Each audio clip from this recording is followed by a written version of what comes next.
विशेष रेल्वेगाडीला हिरवा झेंडा दाखवून केलं रवाना। पुण्यात उभारलेल्या राष्ट्रीय कौशल्य विकास महासंघ इंटरनॅशनलच्या राज्यातल्या पहिल्या आंतरराष्ट्रीय कौशल्य प्रशिक्षण केंद्राचं मुख्यमंत्री एकनाथ शिंदे यांच्या हस्ते 31 ऑगस्टला होणार उद्घाटन।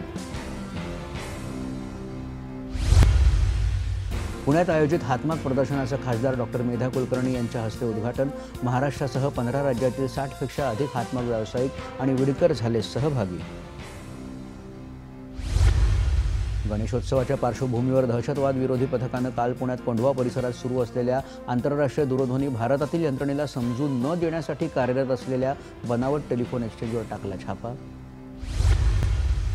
गडचिरोली इथल्या नक्षलवाद्यांच्या अहेरी दलमचा 24 लाखांचं बक्षीस असलेला कमांडर विकास उर्फ सैनू मुंशी जेट्टी याला छत्तीसगड पोलिसांनी काल केली अटक।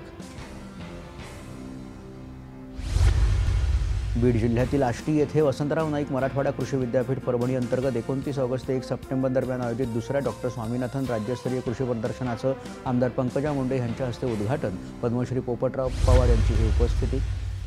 जालना जिल्ह्यात 195 होमगार्डच्या जागांसाठी 10,000 अर्ज। पोलीस कवायत मैदानावर उमेदवारांच्या मैदानी चाचणीला सुरुवात।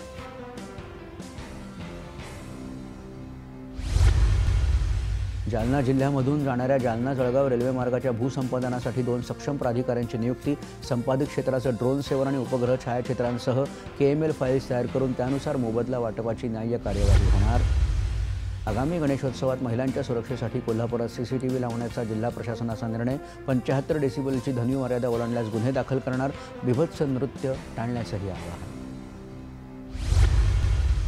विद्यार्थिनींच्या सुरक्षेसाठी वसतिगृहाच्या सुरक्षा नियमावलीचे 24 तास काटेकोरपणे पालन करावं। वसतिगृह सुरक्षेसंदर्भातील बैठकीत उच्च आणि तंत्र शिक्षण मंत्री चंद्रकांत पाटील यांची सूचना। आणि महाराष्ट्र राज्य गुजराती साहित्य अकादमीच्या वतीने देण्यात येणारा यंदाचा कवी नर्मद मराठी साहित्य पुरस्कार ज्येष्ठ साहित्यिक बाबा भांड यांना, तर कवी नर्मद गुजराती साहित्य पुरस्कार ईश्वरलाल परमार यांना मुंबईत करण्यात आला प्रदान।